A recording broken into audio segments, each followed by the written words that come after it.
വേനൽ മഴ സജീവമായതോടെ KSEBിക്ക് വലിയ ആശ്വാസം. തുടർച്ചയായ രണ്ടാം ദിവസവും വൈദ്യുതി ഉപഭോഗം 100 ദശലക്ഷം യൂണിറ്റിൽ താഴെയാണ്. കൂടുതൽ വിവരങ്ങളുമായി ഗിരീഷ് ചേരുന്നു തിരുവനന്തപുരത്ത് നിന്ന്. ഗിരീഷ്, ഗുഡ് മോർണിംഗ്, പറയൂ. Good morning SKN. കഴിഞ്ഞ 2-3 ദിവസമായി സംസ്ഥാനത്ത് ലഭിച്ചുകൊണ്ടിരിക്കുന്ന വേനൽ മഴ സംസ്ഥാനത്തെ ചൂട് കുറച്ചിരിക്കുന്നു.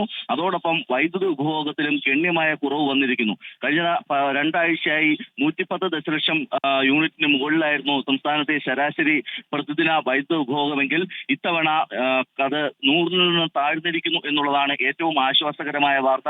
കഴിഞ്ഞ ദിവസം 98 ദശലക്ഷം യൂണിറ്റാണ് ഉപയോഗിച്ചിരുന്നെങ്കിൽ ഇന്നലത്തെ കണക്ക് ഇപ്പോൾ പുറത്തു വരുന്നു.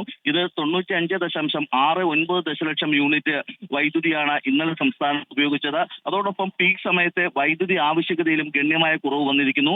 5764 മെഗാവാട്ട് എന്ന തരത്തിൽ നേരത്തെ പീക്ക് സമയത്തെ വൈദ്യുതി ആവശ്യകത രേഖപ്പെടുത്തിയിരുന്നുവെങ്കിൽ ഇന്നലെ അത് 4585 മെഗാവാട്ടായി കുറഞ്ഞിരിക്കുന്നു. KSEBിക്ക് ഏറ്റവും കൂടുതൽ പ്രതിസന്ധിയിലാക്കിയത് ഈ പീക്ക് സമയത്തെ വൈദ്യുതി ആവശ്യകതയായിരുന്നു.